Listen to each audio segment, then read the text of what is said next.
Hello, everyone, and welcome to today's Thursday edition of The Rundown. I am your host, Craig DeLuz, and, as we always say, I don't do this program by myself. Greg, it's Cinco de Seis. I'm going to need you to talk lower if you could. Not What's as the matter, loud. Mike? Don't talk as loud. No, all good, folks. Having fun with you.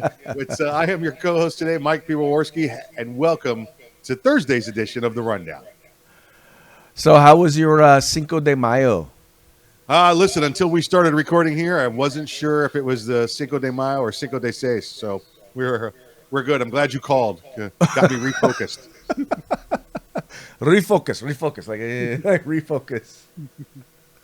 All good. So everything went good here. How about you out in there in La La Land? How did things go for you? Oh, dude, we had a fun time. Cinco de Mayo is always kind of fun. Even last year during COVID, we had a good time. You know, we got together with our circle of friends, which really hasn't changed much during COVID. But we got together, we had a good time. Weather's always nice here around this time of year, so we enjoyed a little some libations, some good food, some outdoor activities, and it was all good. We did that. We didn't have so many outdoor activities here in Florida because yesterday was actually the first day of the year that it hit 1,000 degrees here. So it was kind of rough. Notice the first day of the year it hit 1,000 year. degrees. It happens all the time here. It just, you get what you get is you get 98 degree temperature, you get 98 degree humidity, and when you add them together, you get 1,000, or at least that's what it feels like. So, people from around the country, I know you're watching this right now, and I know I've talked about this before. We get 100% humidity here, and it's not raining. Okay, that's how thick and hot the air gets here. It's Wow. pretty rough. Well, speaking of rough, let's start to get into today's stories. We're going to start off with a story about what else? Social media, Donald Trump, and Facebook, all that fun stuff. You guys remember that right after the event that took place at the U.S. Capitol on January 6th, Facebook suspended indefinitely the Facebook account of President or former President Donald Trump, basically accusing him of inciting a riot. Well, an objective independent panel, supposedly, was convened to take a look at what happened and take a look at his account and determine whether or not he was treated fairly.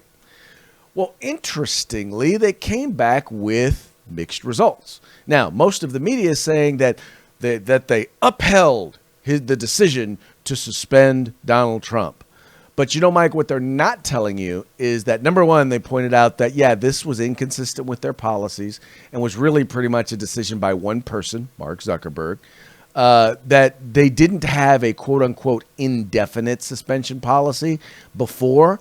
And so to suspend even the president for what they claim they did was not justified, and that they actually did not support the idea of it being indefinite, but that they ought to set a timetable for how long he would be suspended. And then also that they recommended that they put in place various different policies, up to and including a policy specifically dealing with heads of state. It's interesting. They specifically mentioned heads of state and not elected officials. Yeah, like it's okay for kings, but not the president. So that's kind of weird. But I'm curious, Craig, if they checked this story with the Facebook fact checkers to know if this story is real or not, or maybe even they reached down as far as Snopes to get a clear, unbiased opinion on this social media issue. It's just more crap. Again, how many times do we have to continue to talk about this? Every time, folks. That just for the record. This is do what we want you to do. This is exactly what's going on. This is driving the wedge between Trump and his supporters and the rest of the country. This is the current president who says we all have to come together, we all have to hold hands, we all have to get along, except if you're a Trump supporter, then we wish death to you. Well, exactly. And what's funny is, so I actually looked up the panel, who's on these quote unquote panel, and dude, it's a bunch of academics and left-wingers from all around the world. The only the one that I recognized there was a vice president from the Cato Institute, because obviously they have to have their token conservative. and he's, who knows? He's probably a never Trumper. But what gets me is the thing they have to point to, and the thing they point to. Well, he was pushing a narrative that was promoting violence, and I was like, no, he was not promoting violence. Yeah. He was talking about how there were major concerns in the election, and I get it. He has a tendency to put dubs on it. He has a tendency to exaggerate at times. But the fact is to say that there were no election irregularities would just be a lie. Yeah, just absolute lies, 100% lies. How many times you got to see the videos of them dragging the damn suitcases out from under the table and just running them through? How many times you got to find out that everybody go home, okay, we're done for the night. Oh, except for counting the Democrat absentee ballots. Oh, we're going to do those right now. Just lies, all lies and everything else. And I really believe the president stood down so we wouldn't have a bloody shooting civil war in this country. But he's not going to let it happen again. That's for sure. Him and the party will not let it happen again. Well, and let's just be honest. There is no such thing. We know that when it comes to social media, when it comes to Facebook and Twitter and Google, there is no such thing as objective. And that's the reason why, so many of us on the right, we know we can't trust Facebook. We know we can't trust Google. We know we can't trust Twitter to tell us the truth. So that's the reason why we tend to be, what's the word I'm looking for? It's the reason why we tend to call BS. Yeah, we call it crap. Yeah, we're very suspect of their actions. Listen, when we finally got our own, right? We got Parler that was put out. Right. What did they do? They didn't like Parler so much they went and they bought the server and shut it down. Exactly. Lies. And then you wonder why we don't trust you. Just saying. I'm just saying. If you wonder why we don't trust you, This stuff like this is the reason why. Yeah. All right, moving on to our next subject. I've always been. I'm gonna be honest with you. I'm the type of person. I'm like this. I'm not a fan of the people who shame people who wear masks. I'm not a fan of the people who shame people who don't. I believe you give people the information they need and you let them make decisions that are best for them, best for their family. But when states start implementing policies that are not followed by the science, that are not based on what is the best recommendation for people, that's when you start to have stuff like this happen. Good afternoon, I'm Lee Anderson. A runner from Summit High School collapsed during competition. Now the Oregon Health Authority is updating its mask policy for outdoor sports. Max Goldwasser breaks down the details. Maggie Williams just seconds away from setting the Summit School record in the 800 meter. A moment of glory, overshadowed by this moment of concern. Williams finished in 2 minutes and 8 seconds, collapsing as she crossed the finish line. I felt like I just wasn't being able to get a full breath, and multiple times of that happening, not being able to get enough air, I just felt super dizzy and then eventually passed out. Williams blames her lack of oxygen on the mask she's required to wear during competition.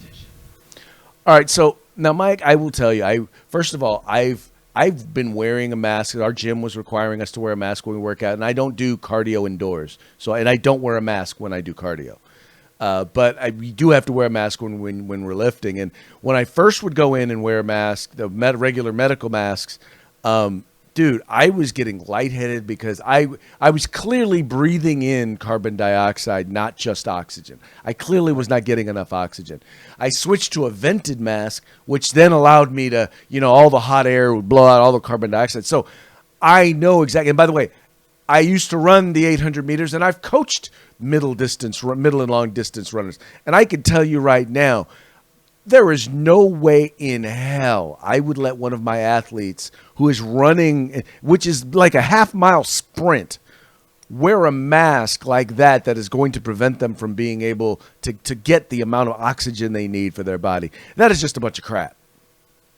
That's exactly what it is. It's a bunch of crap. To make these kids go through this, how many times you're going to watch a kid just pass out from heat exhaustion completely? Whether it be a heart condition or whatever they happen to have, an underlying condition. And now you're going to throw these masks on them there so they're not getting 100% oxygen when they need it. They're not getting 100% of fresh air when they need it. We know that oxygen does not comprise 100% of the air. It's a little crap. It's borderline criminal to do this to them. and this just goes back to the mask issue. This just goes straight to it. Listen, Craig, I don't have a problem with masks. If you choose to wear one, I promise not to shun you. I will let you do your thing. But do not come at me for not wearing one. Craig, the only time I've worn a mask, and it was with you, was on an airplane because I chose to fly to Detroit to go to Mr. Rick Ector's event for the women's shooting event rather than drive 1,100 miles that weekend. Other than that, you won't catch me with one. I'm sorry. Listen, for clarification purposes, I've worn joke masks before just to make a point with people, some political masks, but for no other reason than that. This is ridiculous, Craig. If you want to wear a mask, you wear one. The rest of us will leave you alone. I promise not to bother you. Well, I would recommend you wear a mask only just to keep that breath to yourself. Hey, listen, that's you should be further away from me in the morning when I wake up. But yeah, this is just crazy. And it's like we put it literally because we don't want to follow the science, right? We're putting people at risk. And it is beyond me. And it's sad that it takes a young person collapsing for people to say, maybe this isn't a good idea. It's not like nobody in the world thought this would happen. Yeah, this is an easy one. This is an easy one. Hey, we're going to put them outdoors, make them run really fast, make them breathe really hard. Maybe we should try not restricting their airflow. That's really not that hard to figure out. Also, amongst a group of people, because clearly if she's running the 800 meters, obesity's not an issue with her. All right? Right. So we're not talking about someone with a pre-existing condition, and we're talking about someone in an age group that has a better chance of getting hit by a bus than dying of COVID. Yeah, you're absolutely right. It's horrible. I hope she's okay. I hope everything works out fine. Yeah. And I hope the school board out there realizes that they've not only have they been wearing masks too long, but they've had their head up their butts too long over this issue. They need to follow the science, just like you said. By the way, that was in Bend, Oregon, just so y'all know. So they can bend over up there in Oregon and get bend over Oregon. Yeah. Oh, but don't worry. Places like California, we are not to be outdone when it comes to craziness, stupidity, and kooks. You guys have probably, if you have been on the internet, you have heard this story. This is a lady. She is a supposedly a community college instructor in Southern California. And, she was pulled over for utilizing her cell phone while driving. And, let's just put it this way. She was not exactly happy about being pulled over. A traffic stop in the L.A. area is going viral. And this time it's not because of the actions of the deputy involved in this. Take a look. You're always going to be a Mexican. You'll never be white. You know that, right? It's on the citation, ma'am. Here you go, Mexican racist. 14 seconds into this traffic stop in San Dimas, that's eastern LA County, the unidentified driver calls the deputy a murderer and proceeds to insult him and interrupt him every time he tries to ask a question. She says she thought he was pulling her over for speeding, and she argued she was below the speed limit, but he had actually pulled her over for using her cell phone while driving, which is illegal in California. So she gets pulled over, and she calls him a murderer. She calls him a Mexican racist and claims, he just wants to be white. And it's a little hard to tell because they blur out the lady's face, but the lady happens to be black. She was actually part of a program where she was homeless at one point, and now the program had so helped her out. It done such a good. She was a community college professor, and here she is. Now, keep in mind that means that she is educating young people who are young people who are trying to get further themselves in education. Her son was in the back seat, and that was the sort of mess she had to say. And Mike, you know that she's not the only person who's ever done or said stuff like this to a cop. That woman is crazy. She's a whack job crackpot. They need to take her out of society. They should drive her to the closest border checkpoint and put her on the other side of it. And I don't care if that border is 12 miles outside the ocean in California. Get rid of her. She's a stain on society. She's poison to the rest of this country trying to recover. At the minimum, they need to take her out in the street and punch her in the face. Okay, yeah, that's right. I said punch her in the face, but I meant like, you know, in a joking manner. Okay, I don't mean any violence on this woman, but they need to get rid of her. Need to get her out of this country. She needs to go. She is a poison, and she is the definition of what's continuing to drive this country apart. Well, you know, and that's the thing is it's literally become, first of all, it's become all about race. And you and I both know that the many challenges that this country faces, race is not the cause, or differences in race are not the cause of the problems.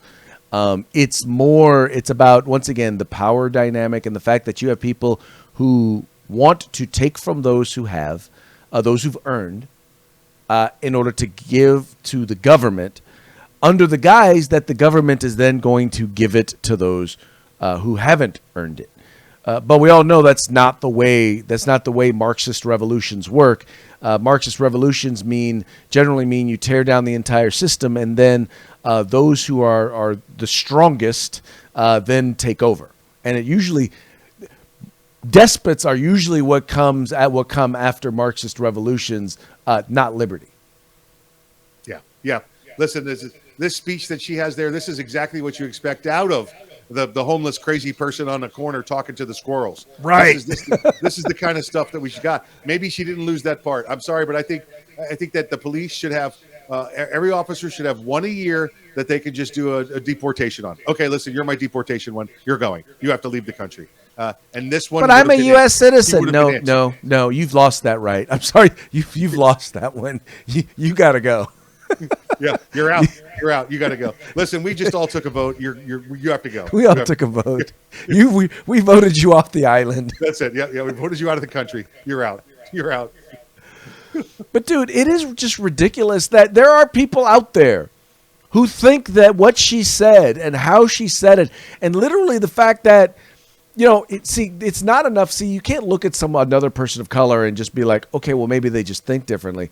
No, you must want to be white. And that's that whole proximity to whiteness part of the whole critical race theory. It's like, it's the oddest thing. The way in which you prove you are a racist is by denying that you are a racist.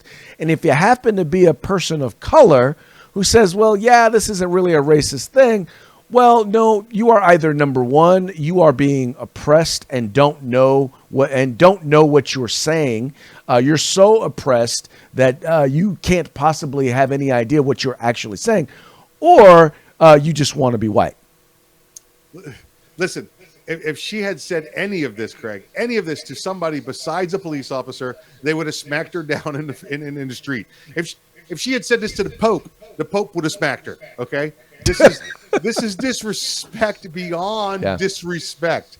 You know, only because they're police officers, they have to bite their tongue. If she had said this to anybody else, she'd have been picking up chiclets. That's what would have happened. Well, but you know, and here's the thing, man, is I get the anger, but here's the thing, lady. The anger should be at yourself because you knew you shouldn't have been on your phone, and you're mad because you're going to have to pay a ticket that you otherwise wouldn't have had to pay, and it's because it's California, you know it's going to be an overpriced ticket. They're going to slap a whole bunch of fees on. You're mad. I get it, but guess what? It ain't his fault. Exactly right. He's not the one who was on his cell phone while he was driving. You were. Yeah. But it's okay because I was recording you. I was recording you doing things, officer. You Mexican racist, you murderer, I would have stood back and watched this one, you know, and giggled my butt off, giggled my white butt off. I would if she had done this in a crowd. Imagine if she does this in a bar. You know, listen, she's doing this in front of her child. She's throwing crazy speech out there, crazy hate speech out there, and we want these officers that to just take it and if they laugh. Well, we're going to suspend him because he laughed at her. Right. And we wonder where the next generation is getting it. Yeah, exactly. If you want to know, just go back and play that video again. Yeah. Now, this one y'all are going to love because, you know, we've talked about this before on the show. Gun buyback programs, gun turn-in programs are a joke. They're a joke because they don't do anything to reduce crime. In fact, it's actually a very, very good place to dispose of a firearm that may have been used in the commission of a crime. Well, I guess that in, I think it's Sparks County, Ohio, they've decided to institute a turn-in program where they don't want legally possessed guns. No, they want guns that are illegally possessed, stolen, used in crime, whatever. They basically put together a program where they said, yeah, turn in your guns and no questions asked. And we don't want any legally owned firearms. No money will go. You won't get any money if you turn in a legally owned gun. Now, so all we have to do, Craig, is if I want to get my gun returned or I want to get money for my gun, let's say I have a legally owned firearm.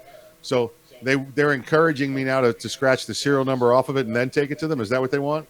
Because they want it to be illegal. So I could take my legal firearm, make it illegal by scratching the serial number off. Because really, Craig, if you think about it, that's the only thing that's illegal possibly about a firearm, because guns themselves are not illegal. It's the owners that do things with the guns that do illegal things. The only gun, and we've examined this many times before, the only way I can tell a legal gun from an illegal gun is if I scratch the serial number off, because you can't alter the serial number once it's on a firearm. Mike, you're right, but here's the point. The main point is this. Is that these are often, what they're saying is they want guns that are being used in crimes. So in other words, you go out, you shoot somebody, turn in your gun to this gun turn-in program. It's a way to destroy evidence. Well, let me tell you this also, Craig, just so everybody's clear about how these gun buybacks work with the police. If you bring your firearm to the police and you give it to them at one of these gun buyback programs, they're going to take down your driver's license number. They're getting pictures of you, and they're getting pictures of your vehicle. That's standard procedure, because guess what? They're going to test all of these guns for ballistics. They're going to check all of the serial numbers. And if one of them come back as a gun that's wanted and involved with the crime, you're going to be getting a knock on your door. So if you're really a fool to think that they're not doing this when you say illegal firearms, you're crazy. You're absolutely crazy. So I mean, but I literally have read stories where people are saying, yeah, no, they're not doing any of that. Sure, they're not. I'm not saying, I don't know that every gun buyback program is done the same. We promise we're not doing it. Yeah. Yeah. It's absolutely right. This reminds me of when we used to do warrant sweeps, and we'd send you won a free TV letters out to all the people that had a warrant in town. Yeah. And you know what, Craig? Like a third of them would show up to pick up their free TV, and then we'd give them one, and it'd be right in their cell. They could have their free TV. I trust you when you say that it doesn't happen. It didn't sound right to me. So thank you for the clarification. I very very much appreciate that. And now as we go into our parting shot, folks, well, you know, the themes of this week has pretty much been largely the same. You guys all know what I'm talking about. It's largely been around, well, let's see. First we had May the 4th be with you. Then we had Cinco de Mayo. And then we have this. This was Mike this morning. Sí, está bien. I love this one. This one makes me laugh every time. Yeah, again, to close out the Cinco de Mayo week here on Cinco de Seis. This is the cat. This is the happy tequila cat. So listen, the only thing better than day drinking, Craig, is day drinking at work, and that cat is evidence of this. You know. So maybe could this be considered Revenge of the 6th? Revenge of the 6th, exactly. That's the hangover is the next day. Revenge of the 6th. There you go. Exactly right.